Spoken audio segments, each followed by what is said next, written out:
Benvingudes a la Flama Roja, un dia més. Avui amb nosaltres està l'Ester Guillemet. Moltes gràcies per venir. Gràcies a tu per convidar-me. I bé, l'Ester és veïna del barri del Progrés, és de l'Associació de Veïns del Progrés, de la Junta. A més, també fa 2 anys que estàs a la Comissió d'Urbanisme de la mateixa associació.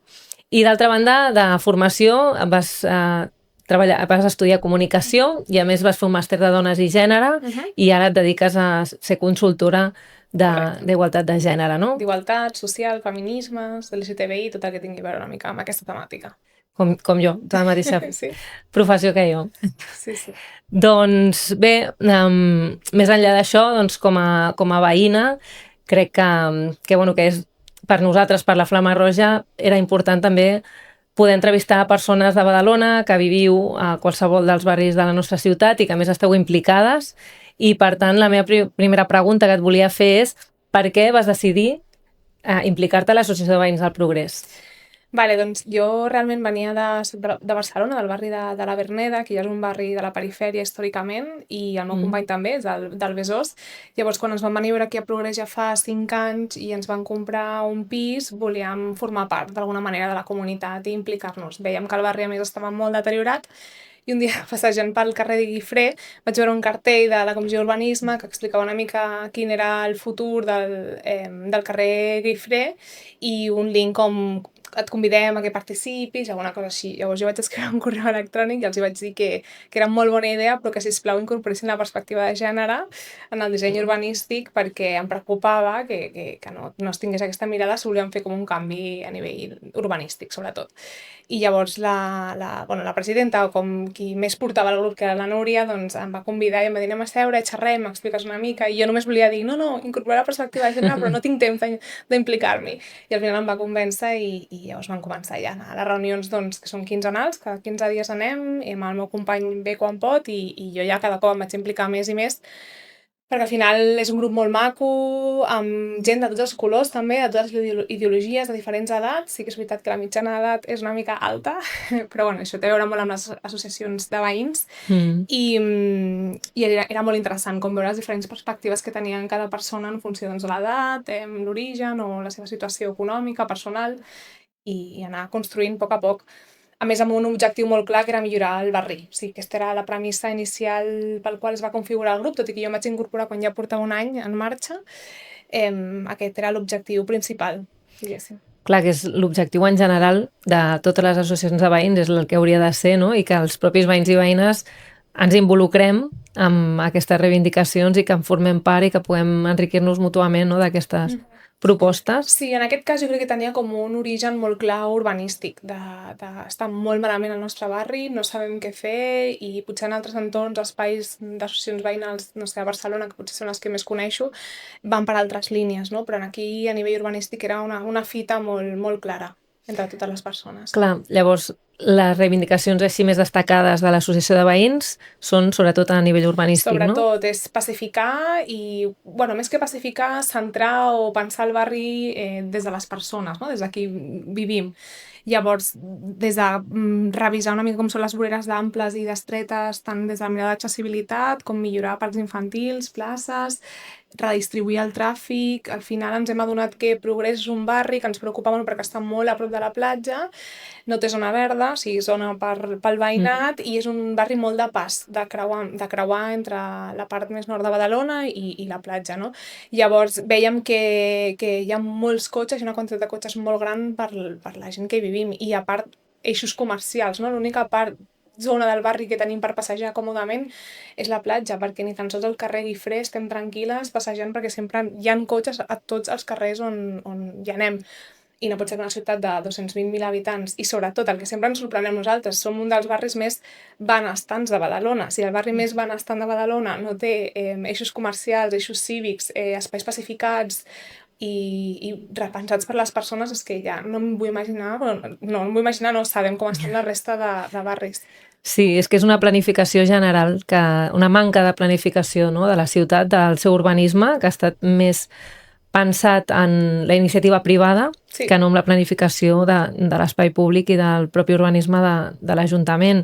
I el barri del Progrés és un barri que té moltes mancances d'accessibilitat i ara tu i jo no estem soles aquí, tenim aquí, no? La teva criatura que està a punt d'arribar, bueno, et felicito per l'embaràs. I clar, tu ara des del teu embaràs també estàs tenint una mirada més en relació als infants, a l'accessibilitat. Jo ja intentava tenir-la, no?, des de la perspectiva de gènere, però sí que és veritat que fins que no t'hi trobes al 100% en el cos no penses tant en la infància. I amb el meu company tenim converses de dir és trist, però és Badalona realment l'espai on volem que creixi la nostra criatura quan realment és un barri ple de cotxes, ple de ciment, sense ombra als parcs infantils, sense espai de joc, on els infants de veritat són com segones, no tenen, o sigui, no són ni concebuts com amb drets, no? Això que vull dir, que no són garants de drets, i és una que hi pensem molt, no? També, inclús la majoria d'escoles que ja són concertades i privades, hi ha una privatització de les escoles al barri molt alta, però més enllà d'això, espais de joc infantil i de gaudi és realment, doncs, això, o espais verds també, no hi ha gaires espais perquè els infants puguin jugar lliurement. De fet, l'únic carrer que és plataforma única, que és el carrer de la Lluna, em fa molta gràcia caminar-hi per allà, que és el Progrés, perquè està tot dibuixat els infants juguen, i penso que és l'únic carrer on poden estar còmodament i gaudir de l'espai públic sense la por que passin cotxes.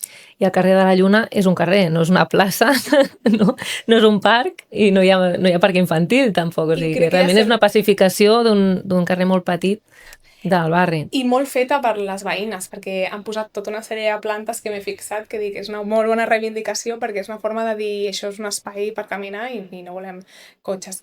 Que al final, des de l'associació veïnal, també tenim moltes mirades de com repensar l'espai i pensar en el comerç i el cotxe. Vull dir, està present, però el que no pot ser és que al final tenim un alcalde que és clarament pro cotxes, i ho ha dit reiterades vegades, i nosaltres en un context de canvi climàtic, a més ho veiem ara, no?, aquesta onada de calor, necessitem repensar els espais de manera molt urgent. Exacte. I que no siguin nyaps, perquè a més el problema que són tot parxes temporals, mal fets i mal executats, sense comptar amb la participació del veïnat, i sempre diem, coi, tenim un grup de veïns i veïnes molt organitzat al Progrés, amb moltes ganes de participar, i quan desenvolupes una obra o penses en un projecte no comptes amb el nostre coneixement i experiència.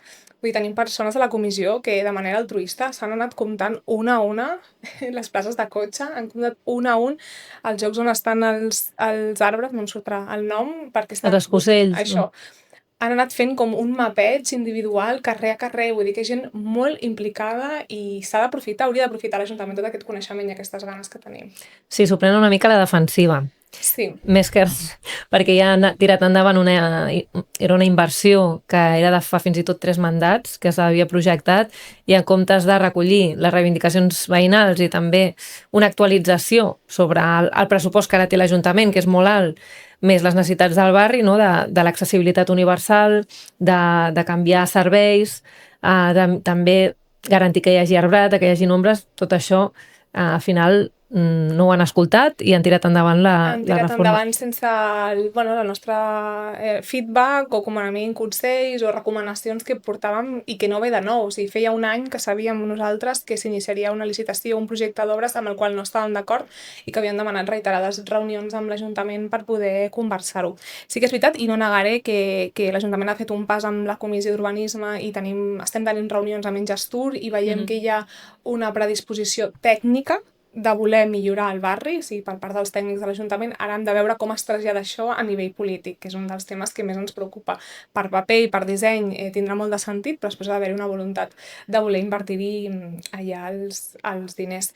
I després, un altre cas fa poc que vaig veure, no?, d'unes licitacions que era de refer els parcs infantils, que van agafar com un per barri, si no m'equivoco, són uns 10, i al Progrés van escollir la plaça d'Ernest Lluch, que de fet està aturada des de fa molt de temps. I sí que és una plaça que segurament necessita repensar el parc infantil, però tenim altres al barri molt més urgents, no? Llavors sempre em sorprèn la prioritat urgència d'aquest consorci, no?, com ho fa, perquè no acabo d'entendre. Tenim països catalans que el terra està desconxat literalment, els infants juguen a tirar-se al terra, i era tan senzill com o preguntar-nos a l'associació de veïns quin és el parc infantil que creieu que necessita més inversió, la plaça del Gas en seria una altra, O dos, fer un mínim estudi, perquè tu passes per plaça Països Catalans Pep Ventura a la tarda qualsevol dia entre setmana, ara no perquè fa molta calor, i s'agrupen 100, 150 infants, és una barbaritat, i veus l'espai i està molt mal dissenyat, perquè està just al parc infantil en una zona on la gent creua per agafar el metro, i llavors en el seu moment l'arquitecte urbanista que el va dissenyar no va pensar que s'hauria de posar una mica més endavant, perquè així el retallar, no? Les persones retallem per no donar tota la volta, passen per enmig i el que fa és encara més malbé al terra. Clar, total. Però sí, i ara caminant per aquí pensava, què fa un infant a les 5 de la tarda ara mateix? Amb la calor que fa, el sol que fa, o poses ombra, o sigui, hi hauria d'haver-hi un pla de posar ombres a tots els parcs, a totes les places, perquè sigui un parc infantil o sigui una plaça on la gent pugui descansar, pugui passejar, pugui seure en un banc, necessites ombres, i avui en dia ja és imprescindible. I les millores que comentaves, no, dels parcs infantils, que hi ha algunes, però Badalona és molt gran i necessita moltes més.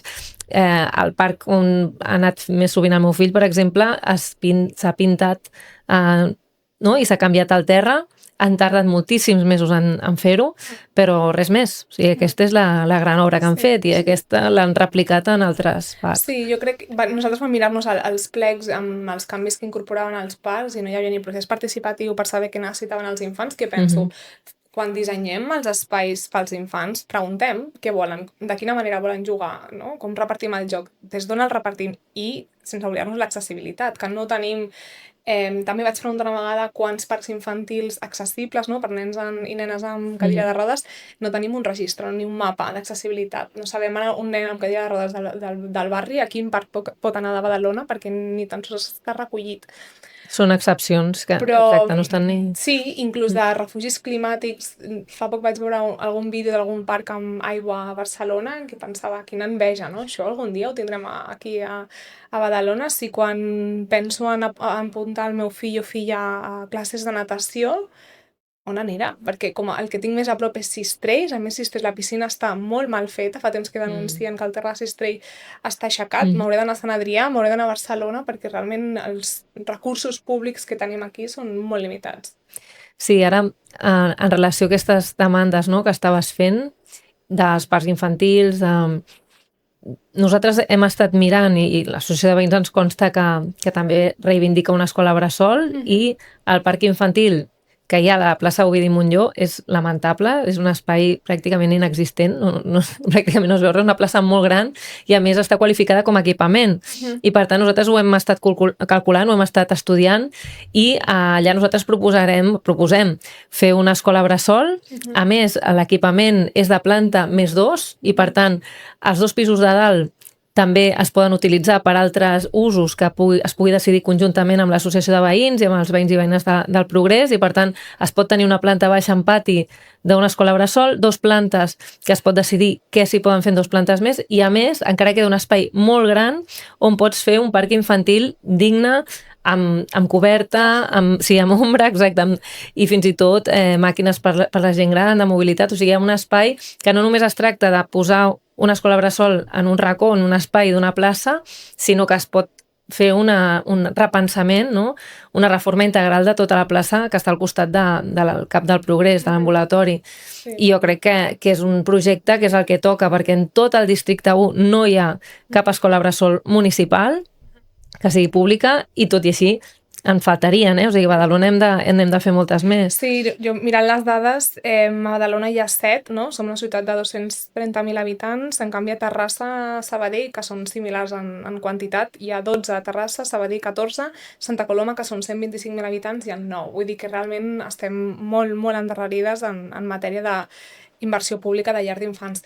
També és veritat que al final, sempre ho penso, el govern de dretes no apostarà normalment per una inversió pública, tenen una mirada natalista, no? I d'increment de natalitat, i ens volen tenir les dones a casa maternant, i segurament una de les respostes que ens podem trobar és, bueno, voleu una llar d'infants, doncs pagueu. Però realment a mi em fa molta ràbia no poder optar a una llar d'infants pública per una qüestió no només econòmica ni de calés, sinó per posicionament polític, perquè defenso la pública i vull que els meus fills i filles o fill i filla vagi a la pública, i això és una cosa que em fa molta pena i que no puc fer-ho al Progrés perquè no tenim aquesta oferta ni al centre, ni a Casa Gemes, ni tampoc no? A Gorg. Llavors és una reivindicació molt important i que seria un espai superinteressant doncs, que sigui doncs, a la plaça Ovidi Montllor. I a més també es pot aprofitar com a Sant Adrià, que una de les llars d'infants aprofiten l'espai per fer una ludoteca, que es deia antigament, no? Un espai de criança. Un espai de criança. I espai de sobre, sí, perquè... Perquè quan, doncs, mira, tinc un amic que és papi ara, durant el seu permís de paternitat, que el bebè tenia 6 mesos, ens anàvem al seu bebè, socialitzàvem amb altres famílies, i el mateix, no? Això és positiu perquè implica els homes, no? A les paternitats i a compartir també espais que no siguin únicament de dones, que això és molt xulo, i l'altre és trobar-te, no?, amb altres famílies del barri amb qui poder compartir. Jo ara pels cursos prepart m'havia d'anar a Llafià, a la Salut m'he d'anar, no?, Cap Gran Sol. Vull dir, molt lluny. I clar, la xarxa o els vincles que jo puc establir allà, tot i ser de Badalona, no són el progrés, no? I m'agradaria doncs, poder conèixer també a famílies del barri. Que sé que després les llars d'infants concertades es fan aquests vincles, però coi, necessitem una llar d'infants pública. I una altra cosa, la que sempre en penso és en els drets de les treballadores.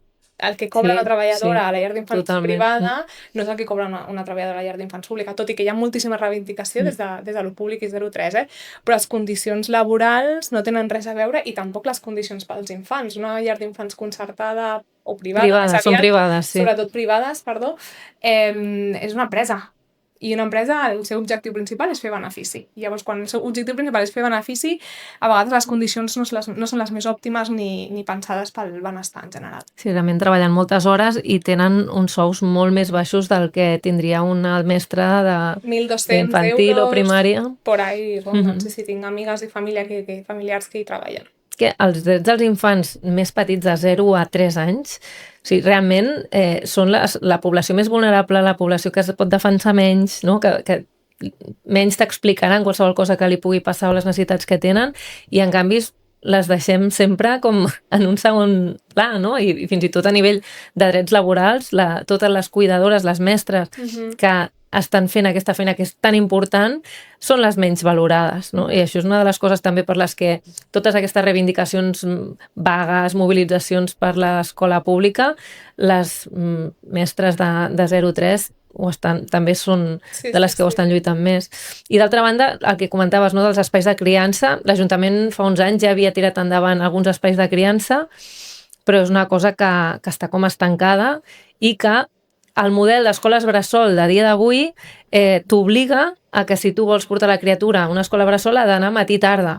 Per tant, ha d'anar-hi de manera intensiva, quedar-se des del matí fins a última hora, i no totes les famílies ni ho necessiten ni ho volen així. I per això algunes voldran un espai de criança on puguin anar unes hores i unes altres, també famílies potser només van al matí o només porten la criatura a la tarda, també depèn dels horaris que tinguin, no? I això, per tant, també és un altre debat, més enllà de construir una escola bressol, és quin és el model d'escoles bressol que tenim, que també és una mesura, una competència compartida amb la Generalitat, la creació d'escoles bressol, però vaja. Sí, totalment. No, i pensant ara, caminant, no, com, bueno, em dedico a temes de gènere, a vegades algun cop fet algun pla de la infància i pensava, és que l'Ajuntament, si jo ara pregunto si tenen pla d'infància, pla de famílies, quin és l'últim diagnòstic, quin és el Consell de la Infància, l'últim que s'ha fet, quines demandes hi ha? Hi ha un Consell d'infants. Hi ha un Consell. Però clar, entre el que se'ls hi pregunta i el que després es fa, clar, és un consell perquè jo vaig estar un any i mig de regidora d'Educació i vaig poder conèixer com funcionava el Consell dels Infants i vam poder treballar-hi i escollint el mocador de les festes de maig. Després algú va decidir que no, que ho decidia l'alcalde o l'equip de govern que li interessaria en aquell moment un color per algun motiu concret, però hi havia hagut una època que els Consells dels Infants decidien el mocador de les festes de maig i també podien decidir altres coses, però realment aquest Consell ha servit més perquè infants de diferents escoles coneguin més o menys què és la política, com poden participar i fer-ho de manera més simbòlica, perquè després una cosa és preguntar, volem més parcs o volem la ciutat d'una manera determinada, i ells ho expressen i tenen les idees molt clares. Però clar, el que tu deies, de si hi ha un parc a un barri, a prop d'uns carrers, i tens la possibilitat de preguntar als infants d'aquella zona com el volen, això és molt més efectiu. Correcte, no? que té més sentit que quan redissenyes o penses els espais comptis. Però també inclús amb activitats, no? Quines són la programació d'activitats que hi ha dirigida a 03? 03 està molt, molt oblidada i, bueno, jo penso, quan sigui mare, què faré amb el meu bebè? Si realment tampoc hi ha molta oferta, la biblioteca tancada, en casa coberta... Ara està oberta, a veure el que dura.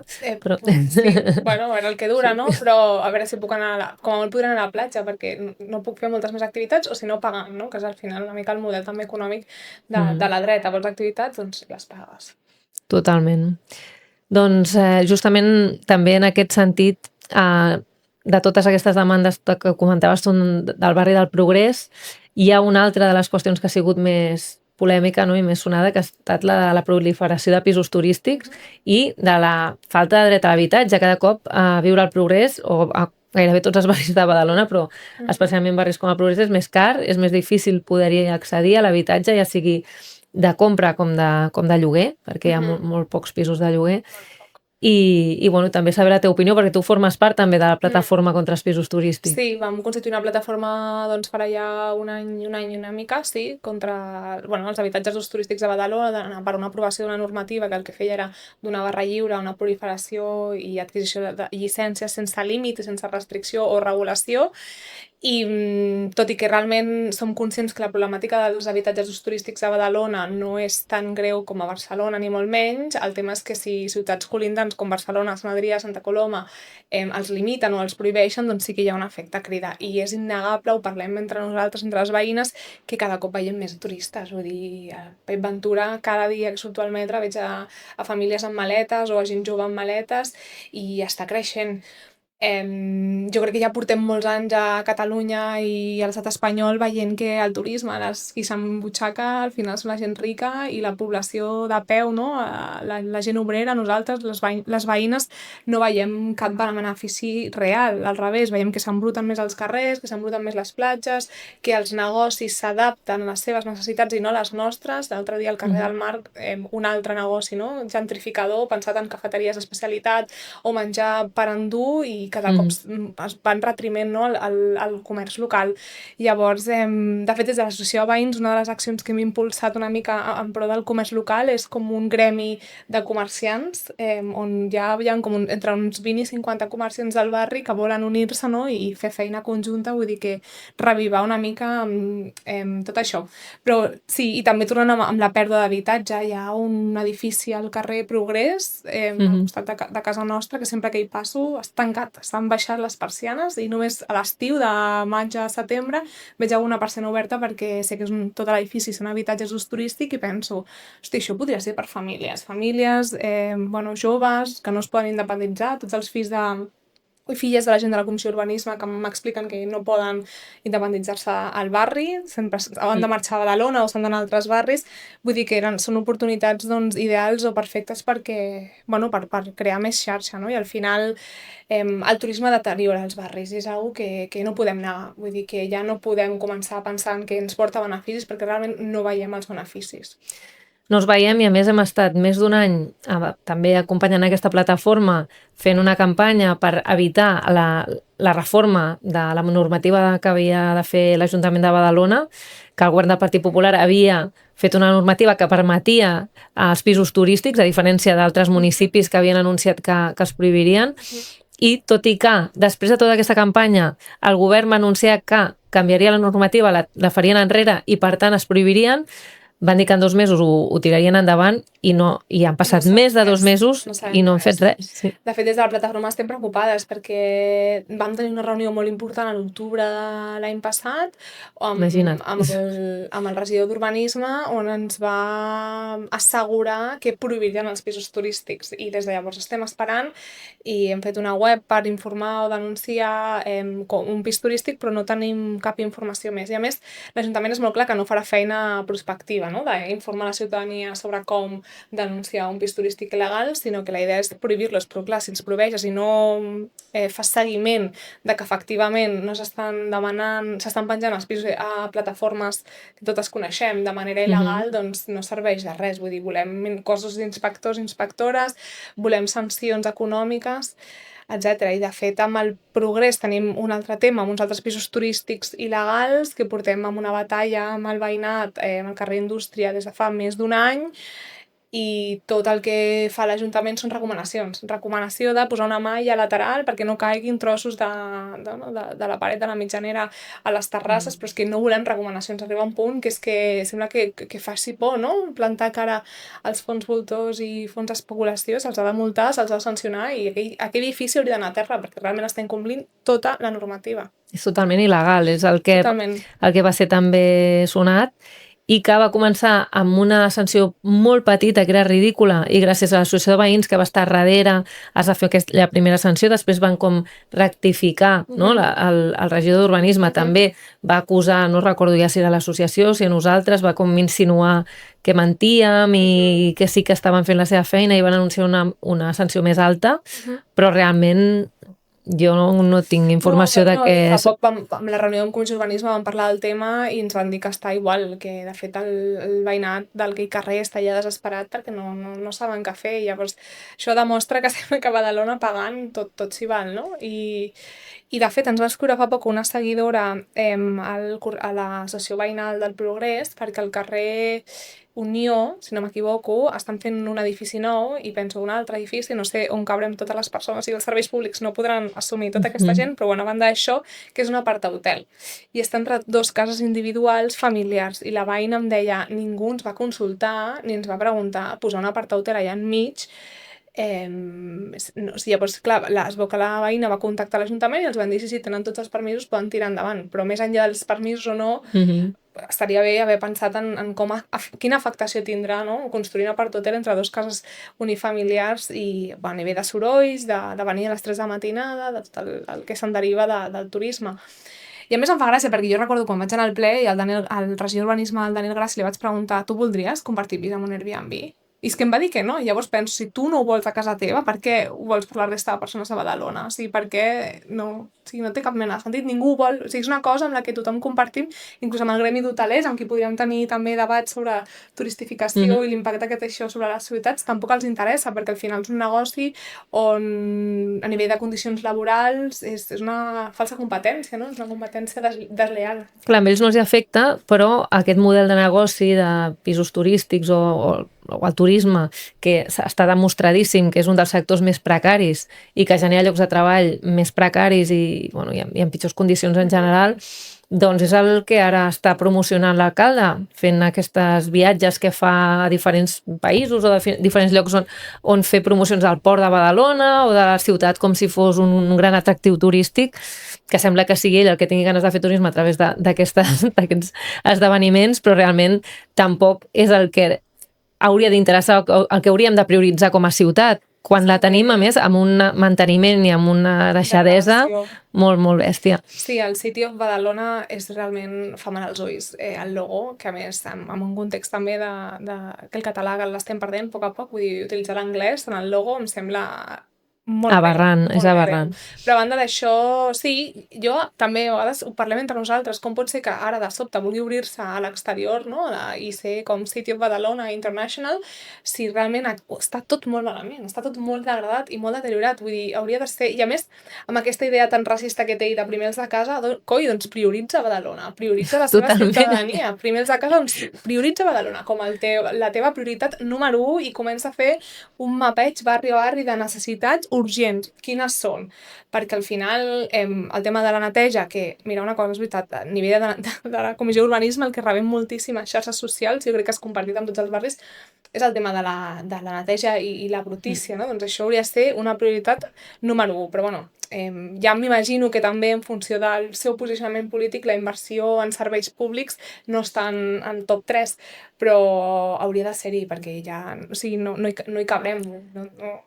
Una altra de les qüestions vinculades amb la neteja, una és que segueixen havent moltes queixes de neteja, i igualment el nou contracte de neteja, que encara s'ha de desplegar, té un pressupost molt alt, més alt del que seria habitual pel percentatge de població, pel nivell de població que tenim, però també és a través d'una empresa que ha tingut moltes polèmiques per la seva manca de gestió, en molts casos, i dificultat a l'hora de fer seguiment i de fiscalitzar com treballar aquesta empresa, i clar, hi ha uns beneficis, aquí hi ha uns ingressos molt alts que tindran, perquè el pressupost és altíssim, però el contracte per garantir que aquesta empresa complirà i no farà simplement un emputxegament de diners i el que s'obri doncs directament s'ho quedaran, no?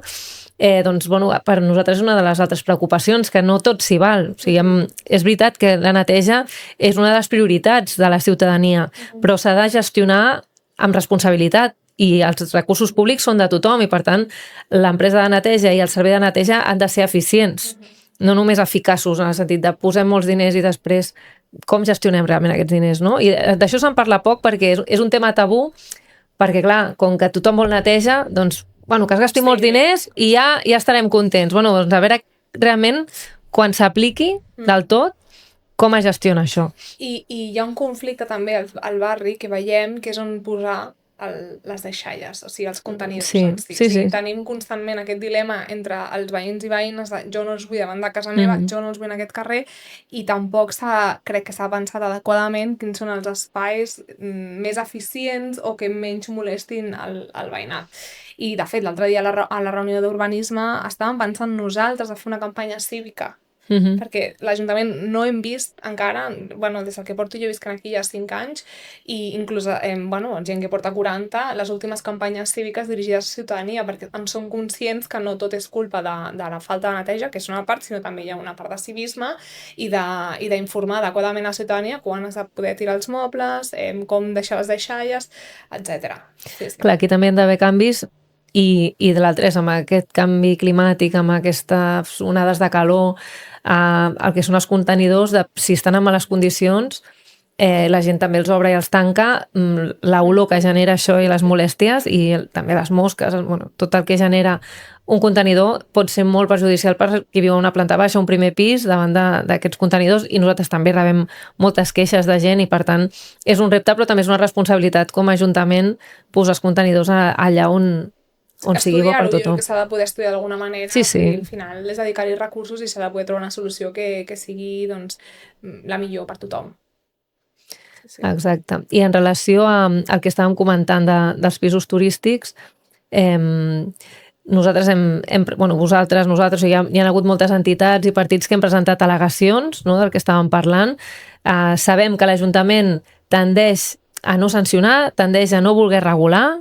Ells ja s'han posicionat com a uns liberals, no? Que sembla que amb una propietat pots fer el que vulguis, pots especular, pots fer un pis turístic, pots molestar els veïns, pots gentrificar, com dius, però realment l'Ajuntament té la competència de sancionar aquests propietaris que incompleixen la normativa. L'Albiol ha dit públicament que està en contra de la llei que sanciona els propietaris que no compleixen la normativa, la llei catalana, i nosaltres ho hem estat defensant. Llavors, nosaltres també estem defensant que hi hagi sancions, que hi hagi inspeccions, que l'Oficina Local de l'Habitatge serveixi perquè els ciutadans i les ciutadanes fem denúncies i puguem fer seguiment de quina és la situació de l'habitatge. I en aquest sentit entenc que vosaltres com a associació també esteu a sobre. Sí, com a entitat estem, des de la plataforma, és una que ja havíem tingut converses amb l'Ajuntament de que utilitzessin, no, l'oficina d'habitatge o els recursos interns propis. Sabem que regidoria d'habitatge ara no hi ha, no? És antiocupació, un tècnic assignat que fa aquesta feina. És un altre tema, sí, és una altra història. Que està una mica relacionat, no?, d'alguna manera, i que també m'agradaria saber quina és la feina que fan, no?, des de l'antiocupació a nivell de política pública, però sí, des de tenir una web habilitada de l'Ajuntament per poder facilitar les queixes o denúncies en relació amb habitatges turístics que són il·legals, o algo tan senzill com tenir un parell de persones que dia a dia mirin plataformes típiques on es pengen els pisos i comprovin amb el registre de la Generalitat que està tota la informació penjada i vagin cotejant si té llicència o no, perquè les han de publicar a l'anunci. No tens llicència? Doncs ens personem amb la Guàrdia Urbana o amb qui sigui i demandem, denunciem, vull dir, perquè té la competència l'Ajuntament de fer-ho. Llavors, no sé, hi ha com una persecució legalista cap a certs col·lectius que després cap als col·lectius de gent més adinerada no es fa, no? I això és una mica també el que ens molesta des de la plataforma de No Volem Pisos Turístics. Sí. Totalment. De fet, s'ha demostrat que hi ha pisos turístics per tots els barris, des del Progrés, al centre, Sant Roc, a Dalt la Vila, a Llafià.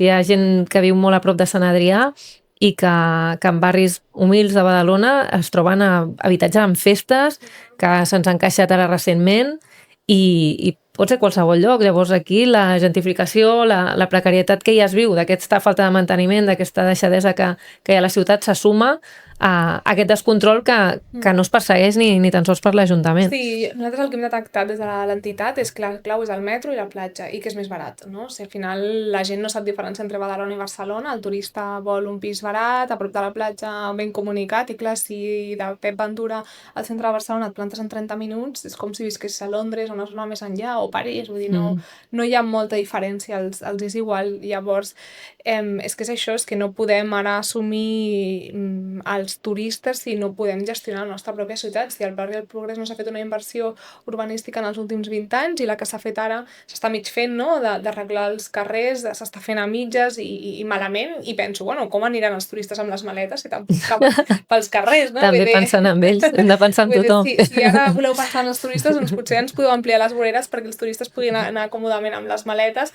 i així jo podré anar en un futur amb el meu cotxet, perquè si no, no sé, no li veig cap altre sentit. Sí, jo de fet havia viscut al Progrés fa uns anys i la propietària del meu pis no vivia en aquell pis perquè una persona de la seva família anava amb cadira de rodes i era impossible que visqués Jo conec gent amb cadira de rodes que viu al Progrés, però ella pel carrer que suposava, no? I els carrers colindants, realment les voreres són molt estretes. Hi havia vam començar un projecte fa 3 mandats de que després del centre el Progrés podia ser un barri on des de l'àrea metropolitana es fes un procés de pacificació, d'accessibilitat i no s'ha pogut fer realitat, i ara menys perquè no hi ha cap voluntat de tirar endavant. El meu veí, de la planta de baix, és un noi amb cadira de rodes, l'Àngel, i m'explica situacions de caigudes constants i clar, és difícil poder explicar com ho viuen les persones amb mobilitat reduïda o amb discapacitat o que van amb cadira de rodes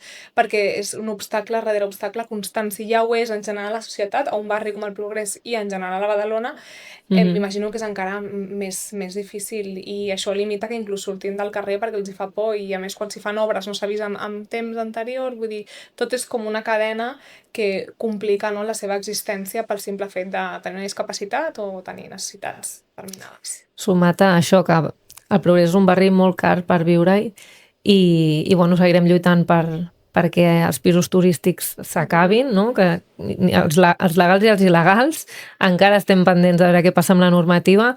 I d'altra banda, ara, a principis de juliol, es farà el primer debat al Parlament de Catalunya sobre la llei contra les compres especulatives, que veurem com evoluciona, perquè hem d'arribar a un acord com a mínim amb el Partit Socialista i Esquerra Republicana, que és una proposta de comuns, però la llei, clar, hem d'aconseguir, com defensen el sindicat de llogateres i altres entitats, que la llei sigui potent i realment impedeixi les compres especulatives i que no hi hagi llacunes que impliquin que els preus segueixin sent altíssims, perquè hem viscut a la Morera 2 blocs que estan fent fora els veïns i veïnes perquè l'ha comprat un fons voltor i els fan, a tots els llogaters els fan fora. Sí, i a més el tema que jo en el meu cas ara soc propietària, però no m'oblido, no m'oblido perquè totes les persones estem a un peu fora de casa, i és tant així com jo em separi del meu company, totalment.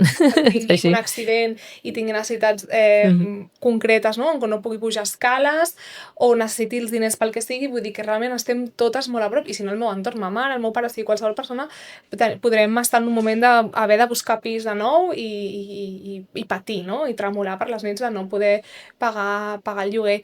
Però sí, tot i que és veritat que el Progrés és un barri generalment de propietaris i propietàries, llavors sí que és veritat que amb el tema de l'habitatge ens costa una mica més incorporar-ho a aquesta mirada, però a poc, sobretot tirant, no?, des dels seus fills i filles que no es poden independitzar i que han de marxar al barri perquè no s'ho poden permetre.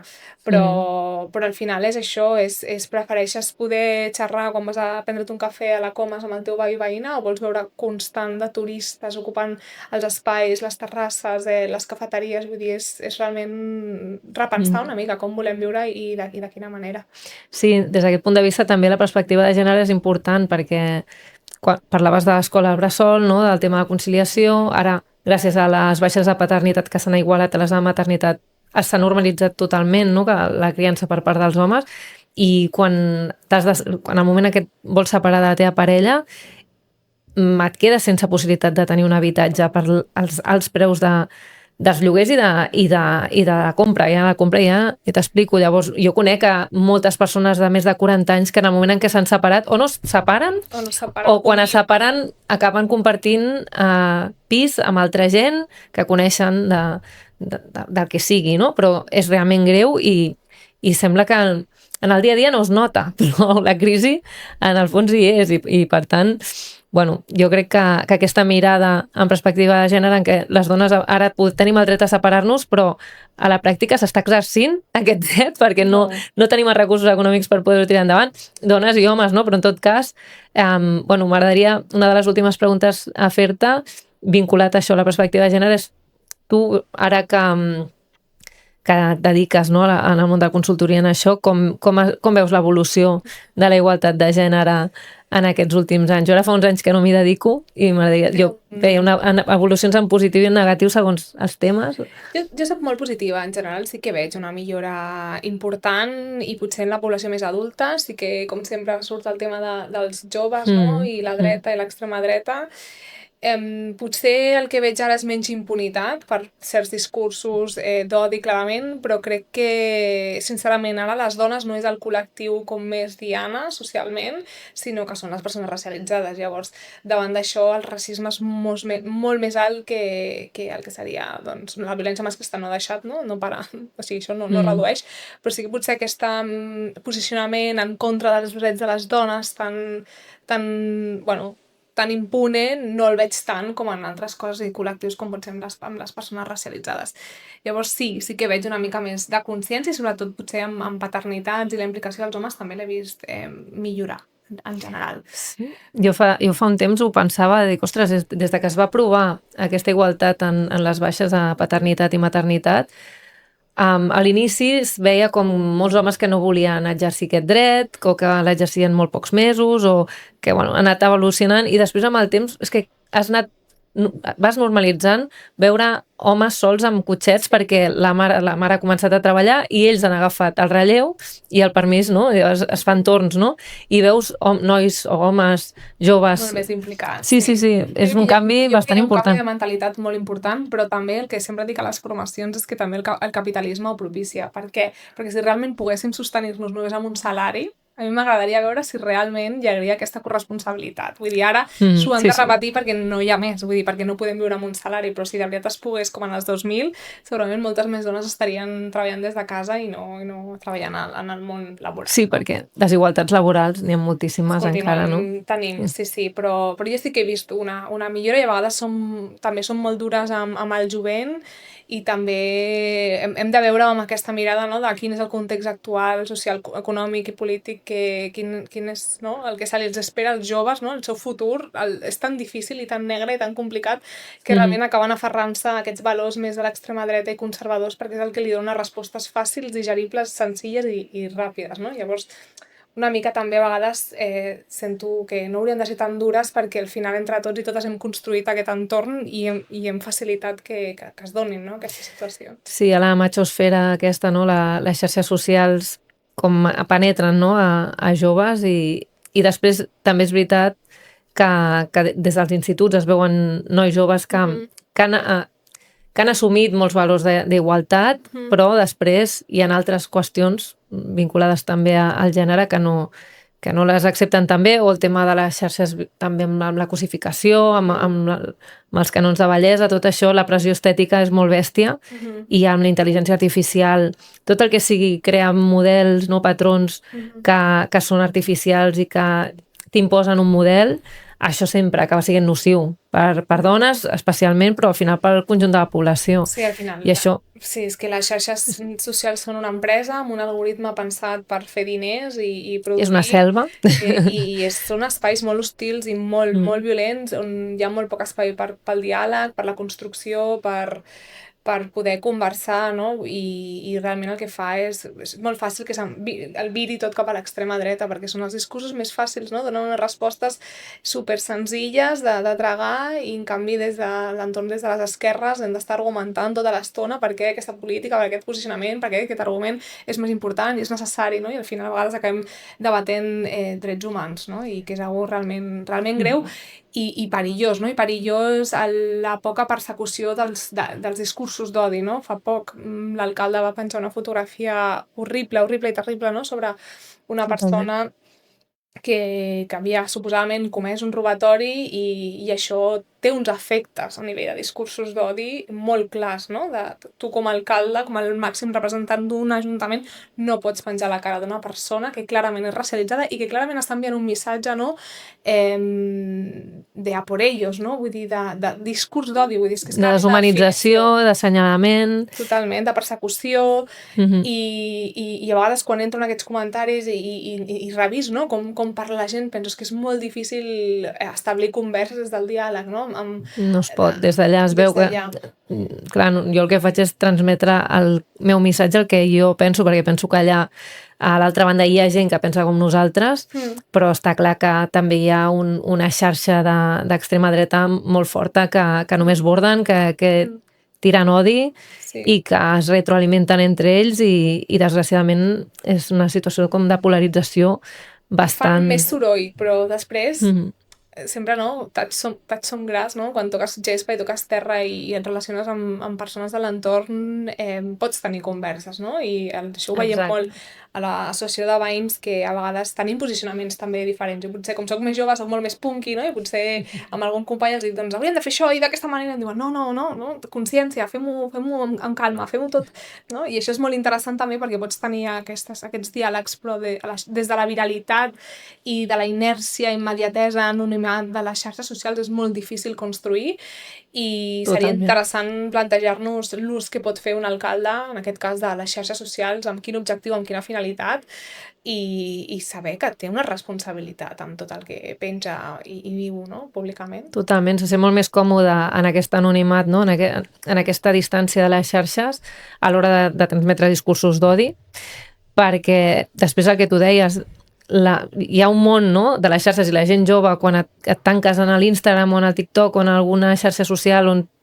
tot que, no?, allà tens com una dinàmica molt concreta i que pot ser molt tòxica, però després al carrer, la comunitat, per això les associacions de veïns són tan importants, no?, el fet que tu deies de parlar amb diferent gent de diferents edats, de compartir en el barri. El Progrés també heu tirat endavant una iniciativa de teatre al carrer comunitari que va fer la primera obra, va ser molt xula i va venir moltíssima gent, i tot el procés que suposa cada setmana construir aquesta i a més història. Que quan vam anar a l'obra de teatre vaig pensar, que guai, i que poques coses hauríem de fer més, no? Hem de fer més coses així, més comunitàries. Totalment. I ocupar més els espais públics i el poc temps que tenim, no?, en el dia a dia amb la feina i el que costa implicar a la gent, que és normal també, perquè cadascú té el seu, però sí, no? I com l'Ajuntament també podria impulsar aquestes iniciatives, que seria molt interessant. Com podria fomentar-ho, sí. Podria fomentar-ho des de molts llocs, i ara estan aquest projecte, no?, que són diferents entitats, ens demanen a nosaltres els espais per poder assajar,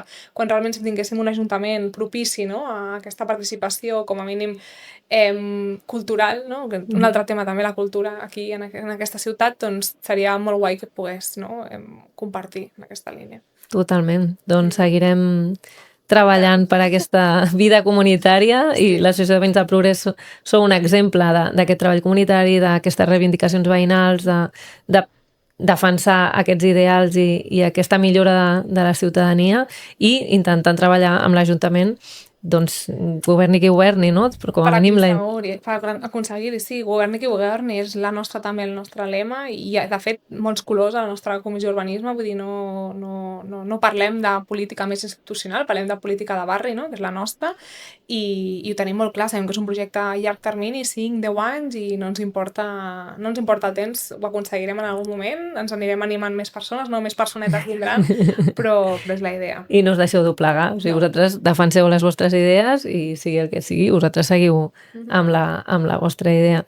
I ja per acabar, tinc dues preguntes per fer-te que estic fent a totes les persones que entrevistem, que d'una banda és, si poguessis canviar una sola cosa de Badalona, què és el primer que escolliries? És molt difícil.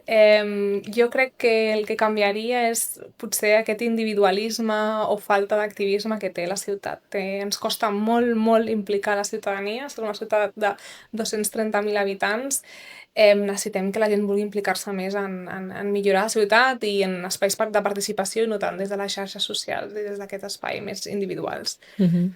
I malgrat tot, què és el que et dona esperança a Badalona? A la vegada també els espais de participació que tenim, tot i que són petits i ens costa arrossegar a tothom, jo crec que això és el que ens dona més esperança quan et trobes en persona i xerres al carrer i veus que tot i tenir diferències sobre diferents punts de vista i debats, veus que al final l'objectiu és, voler viure millor, no? Tenir una vida vivible, com deia la Judith Butler, poder habitar l'espai des del goig i des del gaudi, no? I no sempre des de la por, la privacitat o la privadesa, no? Sí, no sé.